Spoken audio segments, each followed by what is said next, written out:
Okay. In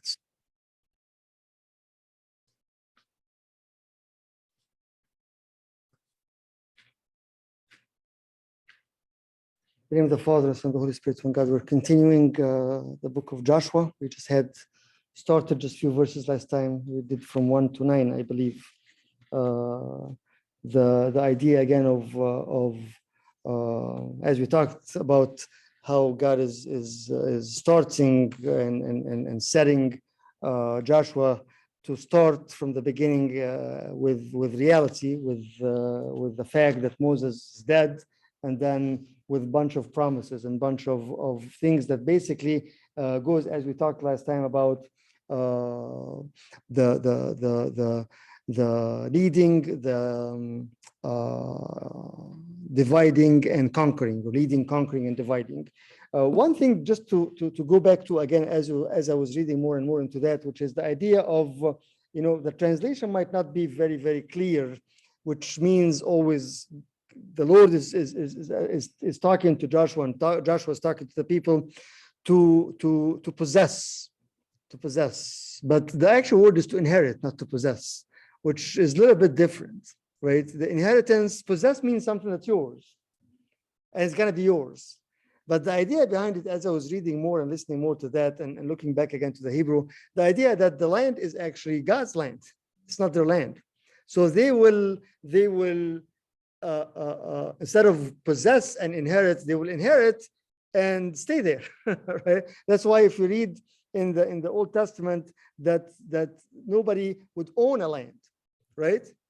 They won't own a land. They will rent it, and then in the Jubilee, they will give it back again. The idea of rent or buying or purchasing or possessing a land is not there.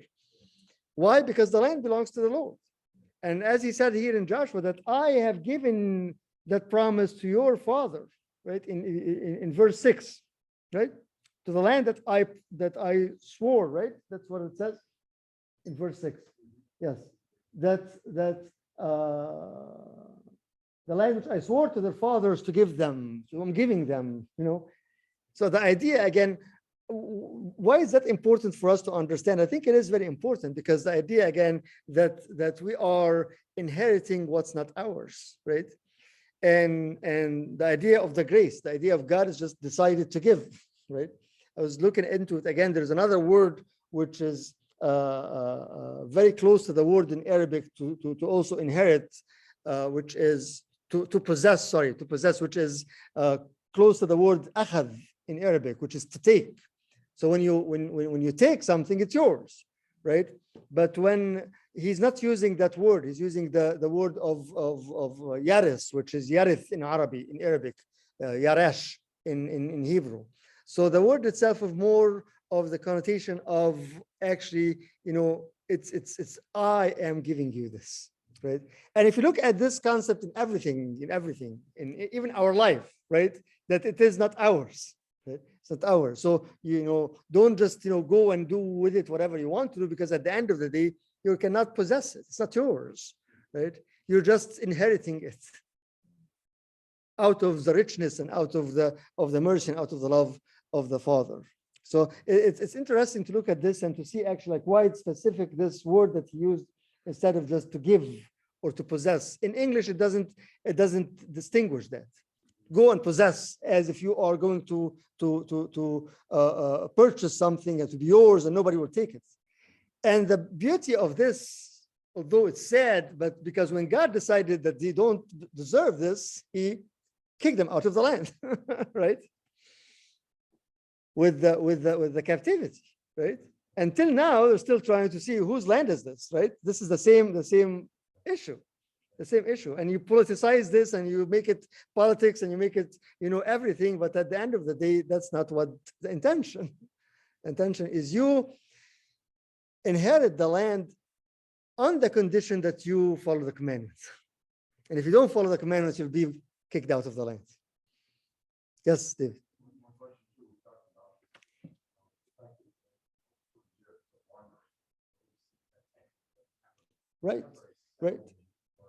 Right.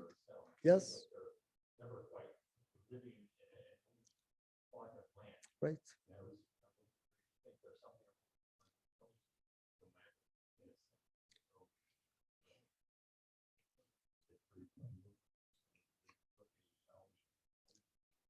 In the wilderness, they were, again, because of their behavior and because of their relationship with God, God allowed them to go and to be to get lost, right? To go and wander in the wilderness, right? So it was purposely because of how they did not follow the commandments, right?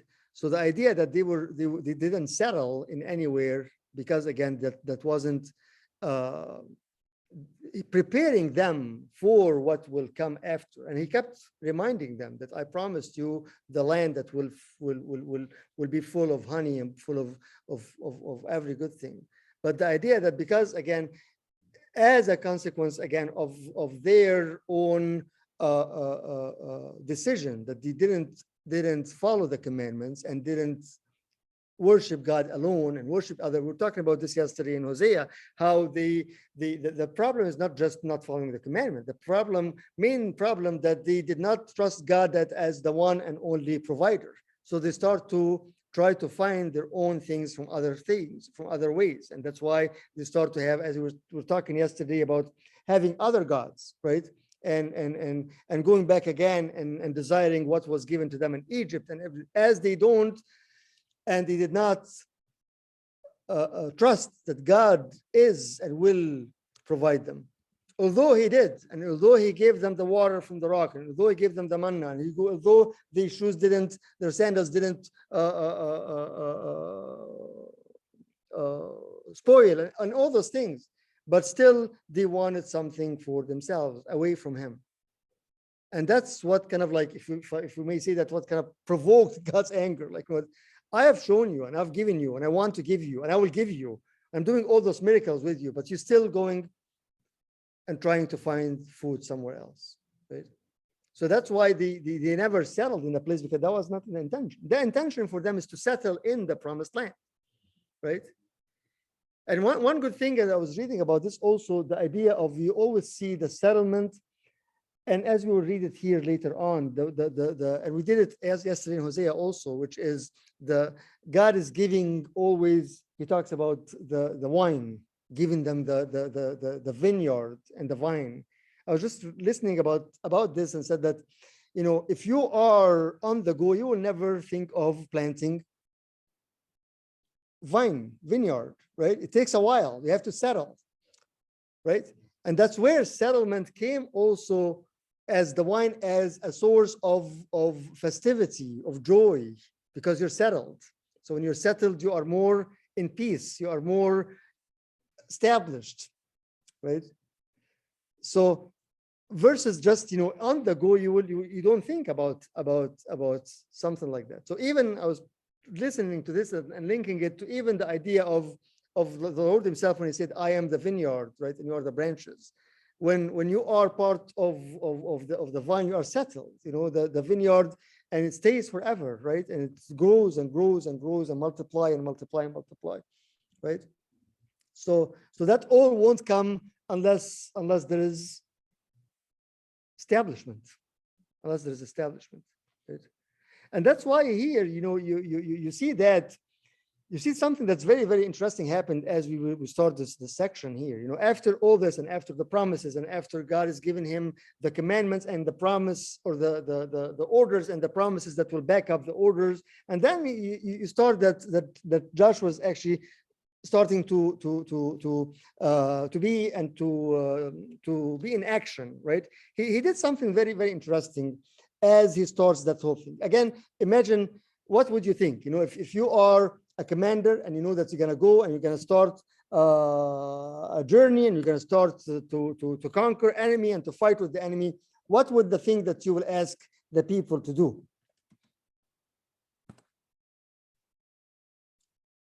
To be ready for what? For war, to fight. And trust the leader.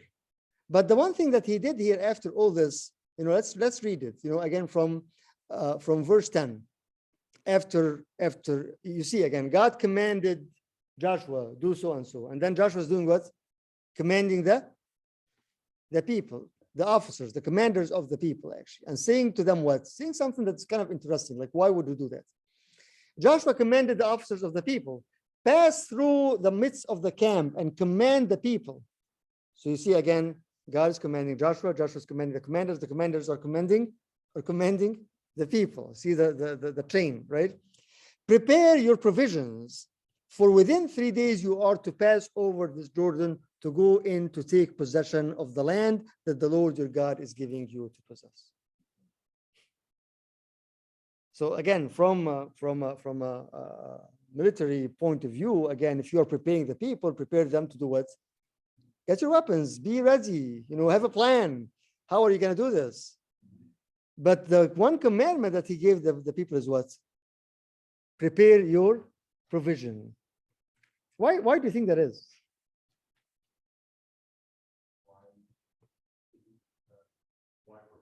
Yeah. Yes. Yes. That's a good point, David, because yes, the provision is a very wide term. What does that mean? What does that mean?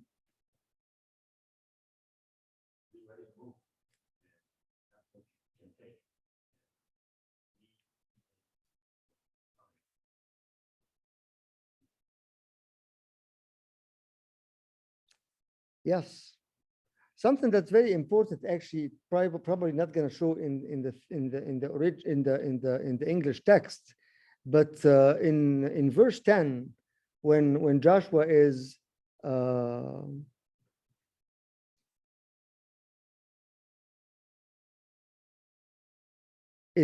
asking the people in verse 11, I'm sorry, in verse 11, to prepare a provision. Prepare, actually, the verb that is using here is something very important. It's not just to prepare, but it is, the verb itself is, or the word is hakinu, which is from the verb kun in Arabic. That sounds like what? Kun is what? Yakun, to exist, to be, verb to be, basically. That's verb to be in English, right? So when he's telling them prepare, it's not just prepare. He's telling them what?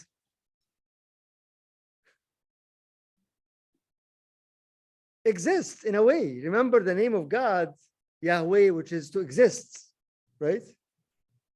I am. So he is telling them the one thing that will prepare you for this is to know your identity, basically, right?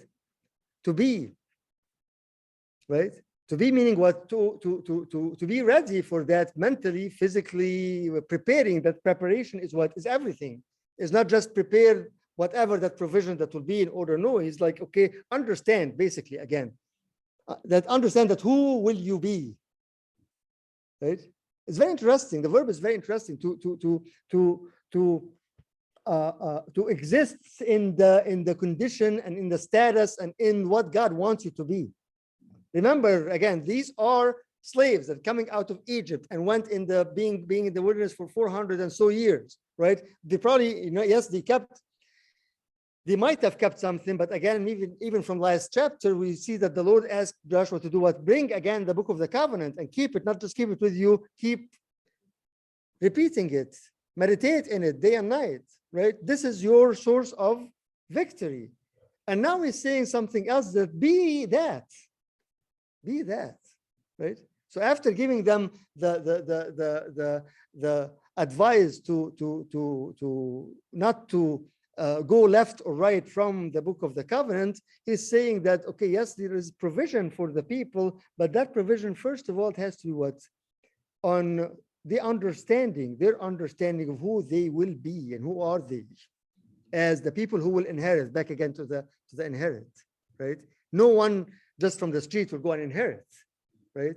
You are so precious, you are so important, you are so blessed that you are inheriting the King of Kings himself. So be that.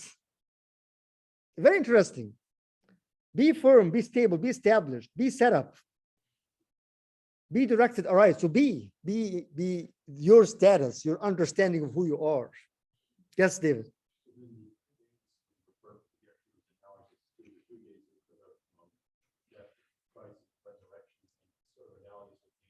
you could link it to that. As well as maybe 3 days in my mind of art and prayer. Sometimes result. Right. So here you have 3 days in which people prepare the way of coffee, tea, thinking of God, meditating. 3 days is a preparedness that's unique thoroughly. Right. Allow them to act in God's Yes. will. Yes. Possibly. Right. Yes, the time that he is giving them is more time to actually more to live that, right? To live that. And it makes it more even interesting, the other word which is provision or zad in Arabic, right? Zadan in Arabic. The actual word is sayda, which is sayd in Arabic. Sayd is what? A prey. When you go and you start, when you go and hunt. So he's telling them the actual word is provision, food, but it's actually the root of it is from hunting, from hunting. So again, the idea that you are, not necessarily, I mean, you can look at it from the literal meaning of just going and hunt for yourself because you're gonna be, crossing the river and then doing this and that, and then we don't know what's gonna happen next. But the idea also of the hunter is what? Is always alert, always looking, always ready, right? Always there is a reason for you to hunt because you want at that time in this kind of atmosphere and everything. This is your extra provision, literally your provision, right? This is how you eat, right? So it's interesting, very interesting that the idea of go and be yourself and bring a prey, right? So be established and go and hunt, right? Which again, as a preparation for them before they enter the promised land. Yes, Dave. I'm just going to say, persons are not, there used to be provided in my mind. Now suddenly you're being asked to fight yourself. That's a very good point, David. Very good. Not only that, till that time, the manna was still coming down. Because the manna didn't stop till they were in the promised land. So that makes you even more puzzled. Like they already have the provision, right? The manna was still coming down every day. But he wants them to do something else, right? To be ready, to be, again, to know that this is who you are, right? And you have the ability to go and hunt, right? Because as you always say, whatever is cheap is cheap, right? Whatever is free is cheap, right? Right? Like, so, yes. But here is saying, yes, the manna is still coming down. I am still the provider, but you still need to go and hunt. Interesting. Very interesting text. Yes. Right. Right. Yes. And also you can think of it also as it's something to gather them all together, right? Because again, they need to be that oneness in order to actually go, as you'll see later on, when they defeated Jericho, for example, that they're all together, all in one voice, all silent, all following the trumpets, right? So the oneness of that as they be the real nation of God as one also, right? When they all start to go and hunt or prepare the provision, whatever that is, there's a sense of working together, right? Working together, whether it's a family or the bigger family or the whole people. Again, imagine there's like what, almost 2 million people. Imagine that. We're not just like, 4, 5, 10, 20, 100, 200. No, imagine that. Like, he's actually go and walk in the midst of the camp. This is also very, very interesting text, right? Go in the midst of the camp, right? Pass through the camp and command the people. So the commanders have that leadership that you go through the camp and see, right? Maybe somebody is not encouraged. Maybe somebody is sick. Maybe somebody doesn't want. Maybe somebody like, okay, they're gonna start a problem. Like we don't know who that Joshua is. We want Moses is gone, and so you can look at it from total different areas, and it's very, very amazing. Again, right? The commanders, so again, and you see the order. God commanded Joshua, Joshua commanded the commanders are commanding the people, right? Yes. Is he utilizing Moses at one point? He was frustrated. He wanted to divide his role. Yes. Yes. Right. Right. Yes, exactly. Exactly. Yes. Yes. The delegation, we have an order. That's why there are commander. Each commander is responsible for whatever number. If you look at it, actually the order, I don't know if you know this or not, but the order they used to move is in order. It's not just like people are moving together. You know, the tabernacle in the middle, Judah is in the front. I can't quite remember the whole thing, but there is an actual plan that they're all, and the outskirts of the people are so and so, and so it's not just okay, let's move. And the beauty of it, as far as I remember, I think it's like in the shape of a cross, right? Yes. Yes. So this is also, again, it's something very, very, very interesting to look at that, right? It's not just, okay, let's go, so people will go. No, there is an order. Yeah. But the idea of this, again, is to get them ready for what is next, right? And to get them ready for something that's very, very, very important that will happen to them. And he reminds them with this again in verse 12, that, verse 11, that after 3 days you cross the Jordan and you will inherit the land that I will give you again, right? Prepare your provisions, for within 3 days you are to pass over this Jordan to go in to take possession of the land and the Lord your God is giving you to possess. Again, here possess is not quite possess. Yeah. But that's very important for us to understand also. Like we always, if we just look at the book of Joshua, is just as I was saying last time, it's just a book of history, and this is what happened to them. Without applying this to us, we'll be missing the whole point. Exactly as we were saying last time. I was just hearing the same thing from another commentator also. Like if we take, do not be dismayed, be courageous, and take it out of context and put it in front of the entrance of the church, that's not, he goes, that's not the Bible. Because that's out of context. You get this and you read this and you say, okay, everything will be fine. I will never have a problem. But that's not the point, right? You're talking again about to inheriting the land. It's all about the inheritance. And as it says here that Asher Yahweh Elohikum, God, the Lord your God, gave Natan Lakim Lireshta, Yaresh, again, which is to Yaris, Yarith in Arabic, Yaresh, which is to inherit. Here it translated to possess. It's different. It's not the same meaning. It's not the same meaning. You're inheriting it, right? And then after this, again, he's telling them, okay, go. Although you have the provision, you have the thing, you're gonna go and prepare for yourself, establish yourself, right? In order to go and enter the land that the Lord has given you to inherit.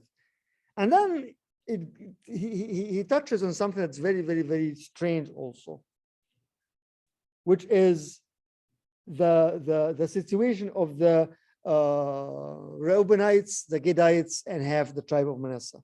Last time I said 1.5, I was wrong. It's 2.5. I was just not paying attention. So the 2.5 tribes that they had a deal with Moses, right? Like, we don't want to cross, but we'll stay here. This is our allotted land. Said, okay, after he consulted and prayed, but in one condition, which is what? Go fight. You have to go fight. Why is that?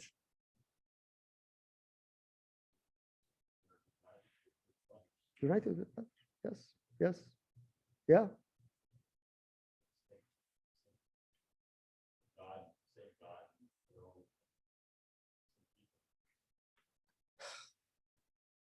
Yes, you chose not to cross over, but the condition of inheriting is to conquer. right? Whether you choose not to cross, that doesn't give you the excuse not to fight, right? So here he says, and to the Reubenites and Gadites, the half tribe of Manasseh, Joshua said, remember the word that Moses, the servant of the Lord, commanded you, saying, the Lord your God is providing you a place of rest and will give you this land. Your wives, your little ones, and your livestock shall remain in the land that Moses gave you beyond the Jordan. But all the men of valor among you shall pass over armed before your brothers and shall help them. Very interesting text. They're really not committed to what they fight. Yes. So that's it. Yeah. Well, they didn't want to. Said, okay, this is yes. They can live however they want. Yes. Right. No expectation. Yes. It's a number 32:20. If we can look at it real quick, so we can kind of like know what's happening here. So numbers 32:20.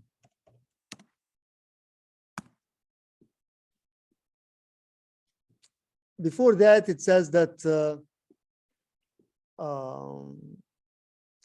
then in verse 16, then they came near to him and said to Moses, we will build sheepfolds here for our livestock and cities for our little ones, but we will take up arms ready to go before the people of Israel until we have brought them to their place.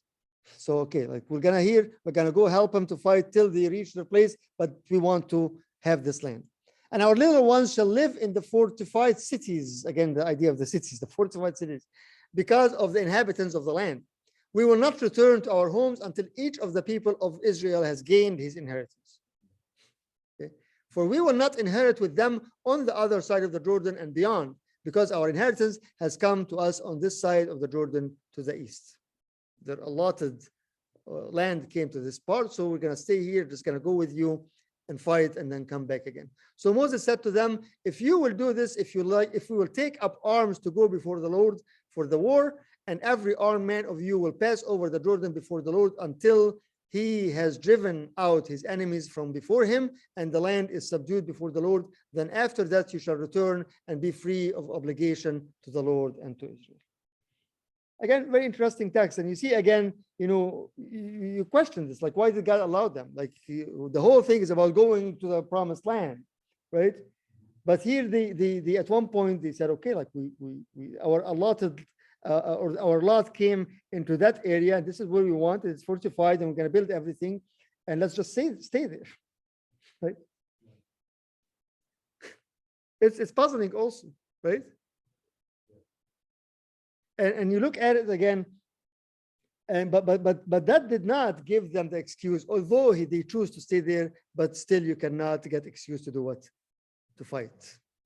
Right?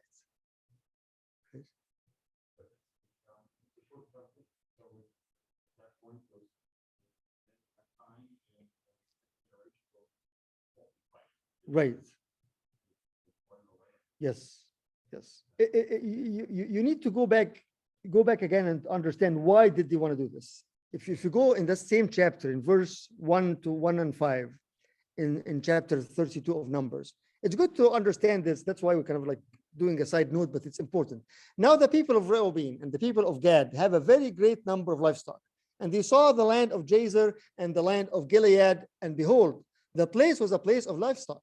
So the people of Gad and the people of Reuben came and said to Moses and to Eleazar, the priest and the chiefs of the congregation, Ataroth, Dibon, Jazer, Nimrah, Heshbon, Eliah, Sebam, Nebo, and beyond, those are the people. The land that the Lord struck down before the congregation of Israel is a land for livestock, and your servants have livestock. And they said, if we have found favor in your sight, let this land be given to your servants for a possession. Do not take us across the Jordan. So what are they saying here? You like the land? You like the land? It's very convenient. We have livestock. This is a good land, perfect land. Let's stay here. They want to get it. Yes, yes. They don't know what's on the other side. Although they know the promises and everything, which again gives us the idea like God doesn't force, right? The whole idea is going out of Egypt to reach the promised land, but they saw this land and they said, okay, that's it. I know the cost also. Right. Yes. And they also, that land has already been defeated by forces that were more than that. Right. So they have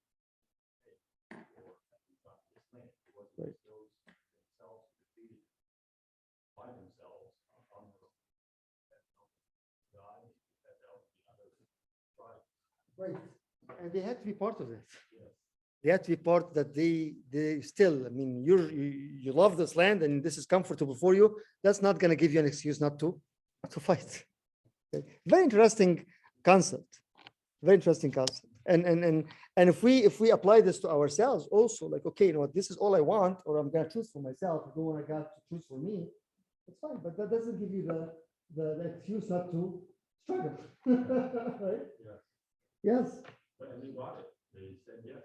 They did. And so they said They yes. did. They were willing Yes. to do it. And Yes. tried it. They did. God Very interesting. Very interesting. And and this is why, again, you see, like, okay, this is in the beginning of the whole people moving in the time of Joshua. He's repeating the same thing again that Moses told them. Like, that was your choice, but again, don't forget the condition, right? And the funny thing that they said, okay, again, like, okay, we're so satisfied with our land, we'll do whatever it takes to keep that land. Right? That's what they can see now.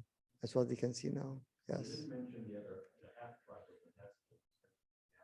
Another tribe was conferring. And a half tribe to the Manasseh. Yeah. Reuben, yes. Reuben there, yeah. So yeah, he doesn't mention Manasseh. Later on, that came later on, right? And they kind of split. Exactly. Yes. Again, they're the main reason that they love the land, right? And the second thing that remember, who is Reuben? Who is Reuben? He's the eldest, right? He's the firstborn. So that's another thing also, like he has the right to get the best. Right? We're not into 9 of the tribe. Not 10 of them. So you have 2 and 9, so it's 11. One tribe member, 9 leader. And that's Manasseh, who's I don't know the name. I don't know. I have to look into it, to be honest with you, because again, as I'm reading right now, each name of this has another meaning and has another significance. And I mean, you can go into that deeper and deeper. But yes, you know,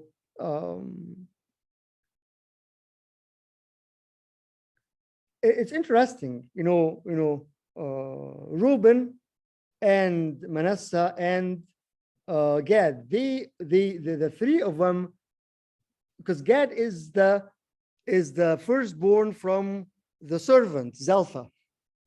So I'm just reading here. It says that those and Manasseh is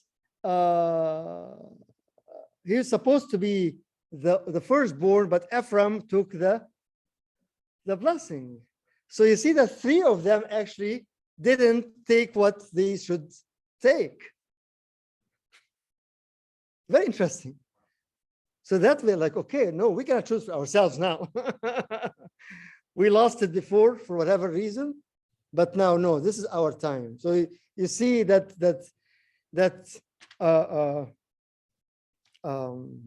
revile, right? Being denying and being hurt before, like, no, we're gonna take it by force. We're not gonna let God do anything for us anymore. Very interesting.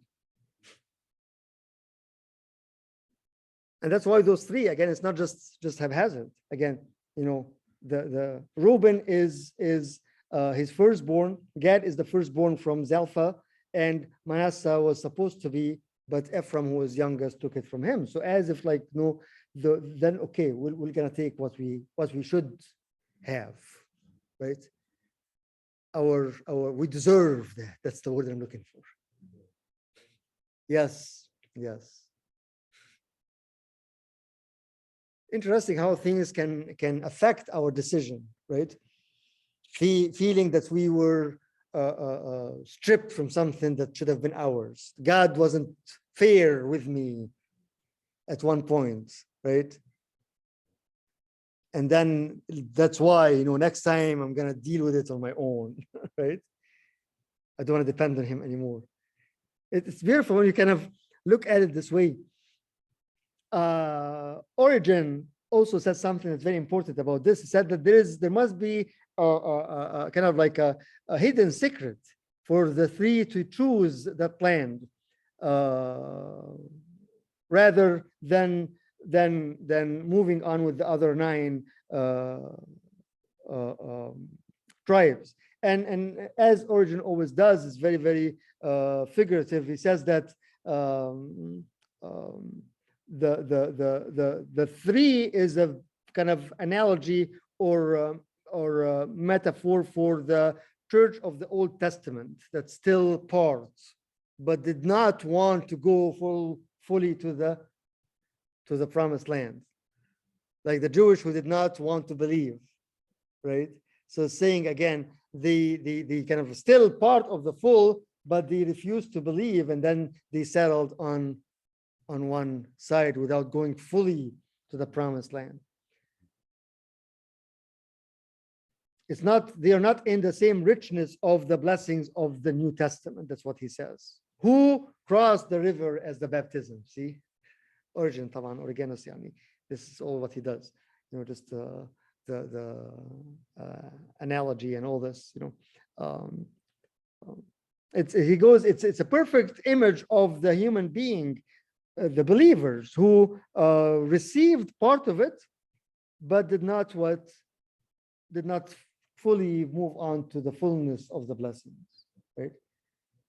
Again, you know, if you want to compare this to us now, like when we settle, again, as I was saying last time, you know, you don't want to go and inherit more.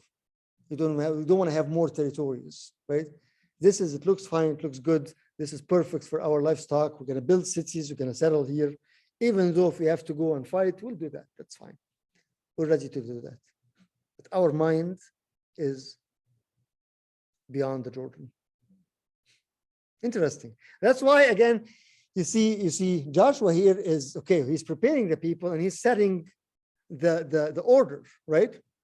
So he's reminding them again, saying, and to the Reubenites and the Gadites and the half tribe of Manasseh, Joshua said, remember the word that Moses, the servant of the Lord. This is the time to fulfill your promise, right? And again, interesting, they said, we will, right? If you read this, it's the same as in Numbers, same text. It's just amazing, again, how Joshua is using the same text after how many years. But the Lord your God is providing you a place of rest and will give you this land, your wives, your little ones. Again, the land and the rest, right? The settlement, and you have rest because you're settled, right? Moses gave you beyond the Jordan, but all the men of valor among you shall pass over armed before your brothers and shall help them until the Lord gives rest to your brothers as he has to you. And they also take possession of the land that the Lord your God is giving them. Again, he reminding them they are going to take the land that the Lord, your God, is giving them. See how the text, as like you refused to take what could have been yours. Then you shall return to the land of your possession and shall possess it, and the land that Moses, the servant of the Lord, gave you beyond the Jordan towards the sunrise, And here, let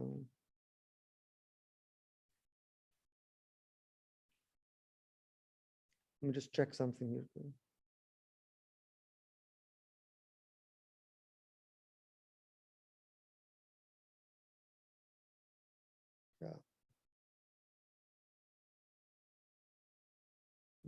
So he sets that arrangement and asking the people to be who you are, and asking them the other 2.5, because again, now you promised that we all need to be together, so let's go together. And then and they answered Joshua, all that you have commanded us we will do, and wherever you send us we will go, just as we obeyed Moses in all things, so we will obey you. Which is kind of interesting also, because like, you know, they kind of pushed right their decision on Moses, like, yeah, but they obeyed also, which is very, very interesting character, actually. You know, the character of like, okay, we're good but we're not good type thing, right? Like we're willing to negotiating. This is the word that I'm trying to, right? They're negotiating with God, negotiating with Moses, not submitting, not full submission, right? And you see the difference between them and between the other, right? The other just like full submission, whatever you say. But they were negotiating, like, okay, we want our own terms, but we're still ready to work with you, right? But they're giving up on God. Yes, yes. No, no, no. They, again, back to the text of Numbers, again, they saw, right? They saw. Now the people of Reuben and people of the God, a very great number of livestock, and they saw the land of Jazer and the land they saw. Exactly the same thing as whom? Lot and Abraham. Remember? Same thing. Same thing. Yes. Lot lifted up his eyes and saw the land. It's like, okay, this is what I want. Okay. It's fine. It's fine. He lost it all, right? Yeah. Yeah. Definitely. Definitely. Definitely. Yes. Yes. Right. Right. Yes. Yeah. Yeah. It's very interesting. Very interesting. But again, I think we learn from that. Again, the idea of a lot of times we all fall into the idea of, okay, let's negotiate with God. Like what do you want to give me and what I can give you, and I promise you I'm going to fight with you. Okay, promise you I'm going to go to church, but just let me pass this exam. You know, we hear this all the time. Or an interview or life problem or whatever, which is, again, it's good. It's not bad. But let it be a way to move on to the promised land, not to stop at that point. Okay. And let it be God's choice, not your choice, not my choice. Because here again, they saw the land, that it was this and this and this. Okay, this is what we want. Okay. And see, again, back to Numbers, again, the way they talk to Moses, like they kind of actually, they're being nice. Like, you know, if we have found favor in your eyes, please do this. Like, but Moses said to the people of Gad and to the people of Reuben, shall your brothers go to the war while you sit here? Like he's at least trying to get them, like maybe they will change their mind, but they were able to settle. Yeah. Why will you discourage the heart of the people? This is the rest of Numbers 32. Why will you discourage the heart of the people of Israel from going over into the land that the Lord has given them? Like you staying here, you're supposed to be all going together. And then he kept saying, for your fathers did this when I sent them from Kadesh Barnea to the land, for when they, and he kept going on with the history from Abraham, and the Lord angered. But then something interesting here also to say about these people, that back to Numbers again.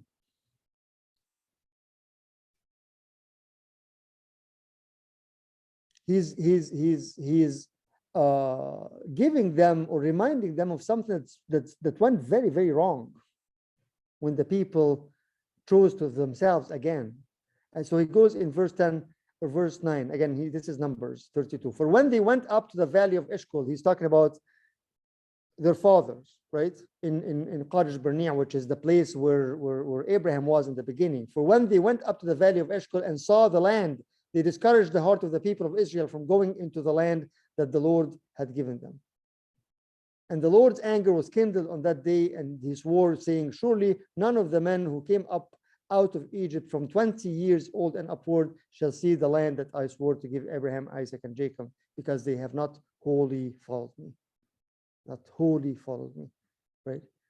None except Caleb, the son of Jephunneh, the Kenizzite, and Joshua, the son of Nun, for they have wholly followed the Lord. So it's just repeating itself again. So Moses gave them that already. Like maybe you'll remember, maybe you'll feel bad, maybe you'll be scared, maybe whatever, right?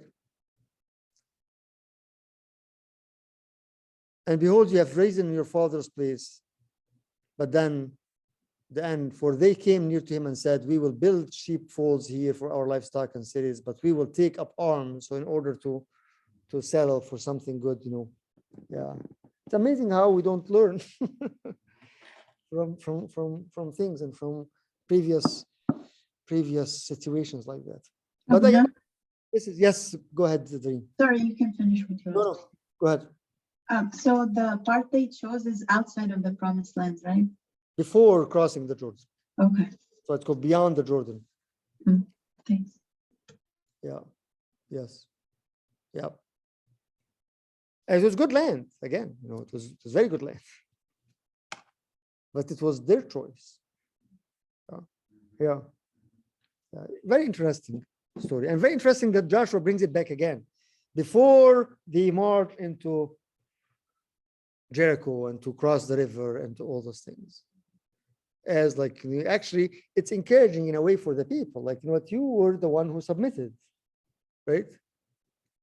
Like you did this, and definitely God will, as it says, as he told them in the beginning here again, he is actually like the land that God will give you, right? When he told them that go and provide the provision for within 3 days you are to pass over this Jordan to go in to take possession of the land that the Lord your God is giving you to possess. He's reinforcing the fact itself and emphasizing the fact itself that God has promised you this and you will take this, right? Which is very encouraging for us because a lot of times, in our spiritual struggle and going through the struggle that we go through day to day, a lot of times we forget that actually there is inheritance, right? All what we see is the being down or being beaten or being discouraged, but we don't. That's why we need to always remind ourselves and allow God to speak to us with his promises, right? And with the whole vision. We need to see the whole vision. But a lot of times that's why we always say the fathers, taught us that, don't, it's good to know your sins, but don't focus on the small picture, right? All I'm struggling with is this particular one. I can't get rid of it. And I'm always back to it again. And I'm so down and there is no hope. And okay, well, this is part of the full picture, right? Look at the full picture that, again, for them, if they, as you will see, they went and entered Jericho and had a great victory, and then in front of Al, right? In front of I. That's I'm trying to say both English and Arabic at the same time. In front of I, they were defeated, right? And it was a huge thing. But again, they didn't come and say, okay, that's it. We can't move forward anymore. Right? They learned the lesson and they moved on and they saw exactly what is the problem and then moving on with that, right?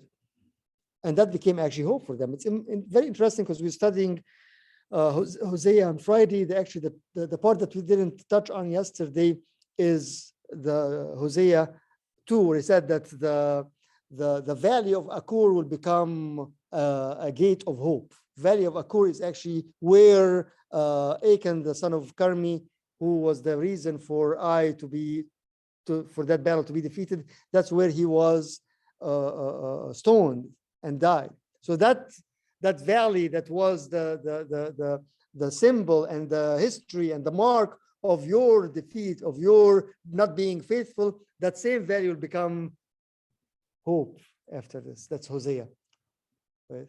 Hosea 2. Very interesting. Yes, we'll touch on it next Friday. We're just kind of linking both together because it's very, very interesting to link both together again when he says that this place that was a reason for the people to be defeated, that is the same place that will become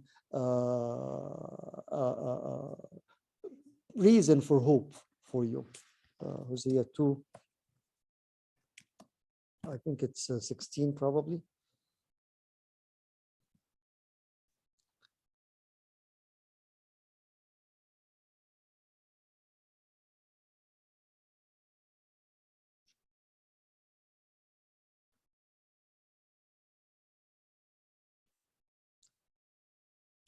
And there I will give her vineyard. Her is the adulterous wife that Hosea is to take to himself, and that's the symbol of the land, or the symbol of us, or the symbol of the nation of Israel, who left God and went as an adulteress and left her man, her husband. So he goes in the work of the mercy that he will do.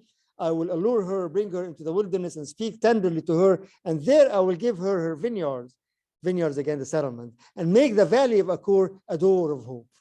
That's what this is. Joshua with Achan, the son of Carmi, who was the reason for the people to be defeated in Ai because of his not being or unfaithfulness. It's amazing when you link all of them together and you see again the whole line is the salvation of God, and how God's purpose is, as I was saying yesterday, is to save the people, not to punish the people.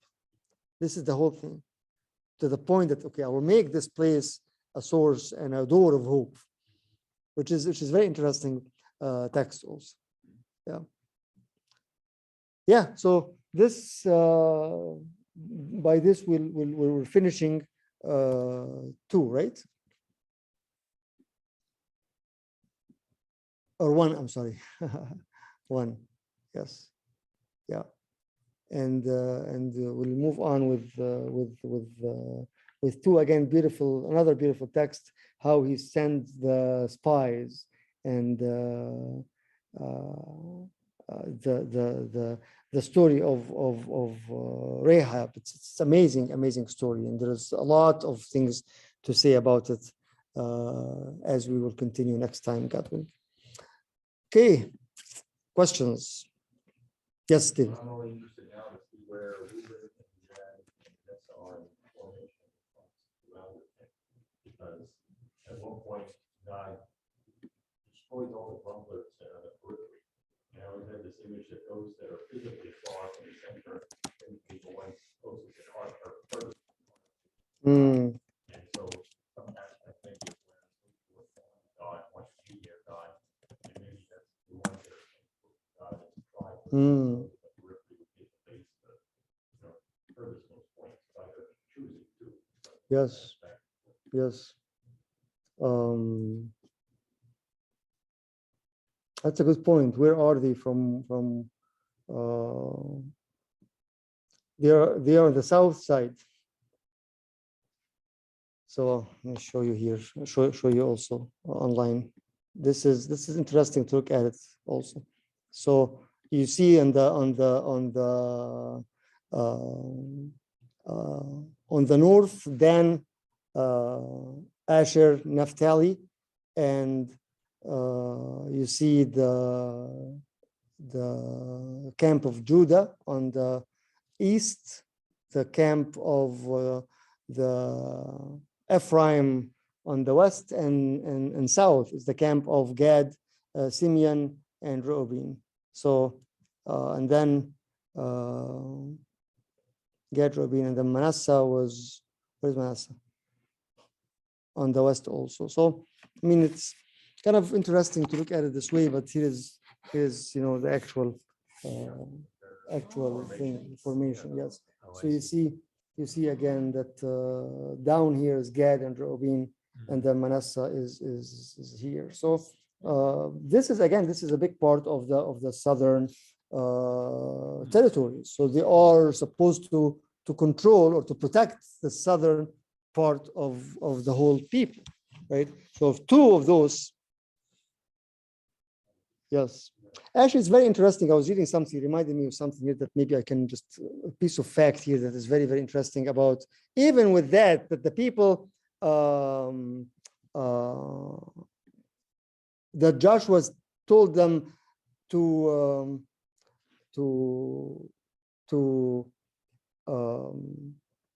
go and fight, not all of them went. Yes, it's very interesting. You just reminded me of this right now. It says that, let's see here if I can find it. I'll read this. This is from a book. In the nation of Israel, it was the able men 20 years and older who went out of the war to war. And the record shows that the 2.5 tribes had 136,000 men available. But only 40,000 men actually crossed the Jordan and fought in the promised land. So when they said, we will, actually they didn't. Thanks for reminding me this, because I was reading this and I highlighted it, but I just I forgot about it. That's a very, very important fact. From 136,000, almost 137,000, only 40,000 men actually crossed. This is actually it will be mentioned in Joshua 4 later on when he lists all the people. The rest of the recruits stayed to protect the women and children in the cities the tribes had taken in the land of Jazer and the land of Gilead. When the soldiers returned home, they shared the spoils of war with their brothers. So it is interesting that not all of them, less than third. Yeah, so that's normal. I mean, what do you expect? What do you expect? Right? The same idea when Ezra and Nehemiah asked the people to go back again to rebuild the city. Right? You see the numbers of the actual number of the tribes, and you see the number who went, and it's just like very, very fraction. Very fraction. Like, why would you go back again after 70 years to a rubble and build something while we're established here? This became our land now, right? Which is the captivity, the land of captivity, but it became their land. And when they did, even after a while, those people who did, after working for a while, and then they went and did what? And started to build their own homes. They left Jerusalem and went to where they belonged to, the land that they inherited. Like, no, you're supposed to go specifically to Jerusalem to build the walls and to build the temple. But after a while, they remembered, no, we don't belong to this land. This is the temple, but no, we don't care about this anymore. Let's go to our allotted land that should be mine. And let's do this and do that. You see, the whole story repeats itself in a way or another till now. So it's very interesting to look at the whole book together with that and to see exactly how God is still allowing the people to do that and never give up with all that. Never give up. I want to have a question. Yes, Doreen. So in the last verse, in verse 18, who was talking? Is it God or the 2.5 tribes? The 2.5 tribes. Okay. Yes. But like they were kind of encouraging Joshua somehow. Well, they're praying for him, which makes it more ironic also and more kind of sarcastic. Like, yes, you go, as we say, right? Okay. Go do it. And you know what, but we don't want to do it. Mhm.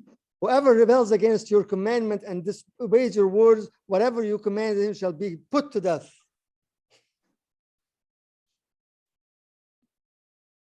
Only be strong and courageous. But when you look after this, they didn't fall. They didn't fall. Yeah. Very interesting. Very interesting. Yes.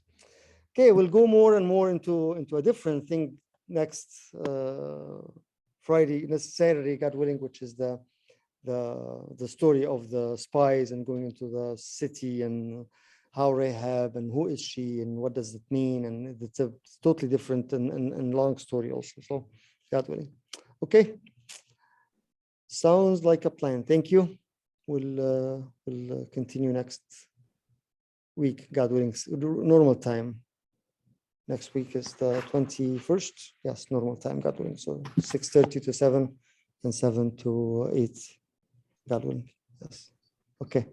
Let's pray in the name of the Father, and the Holy Spirit. God, Lord, hear us when we see together. Our Father who art in heaven, hallowed be thy name. Thy kingdom come, thy will be done. Give us this day our daily bread. Give us trespasses. Lead us not temptation, but deliver us by the kingdom, the power, the glory. Love God the Father, grace is only begotten Son, the Holy Spirit with you. Go in peace. Peace be with you all. Amen. Thank you, Lord. Thank you.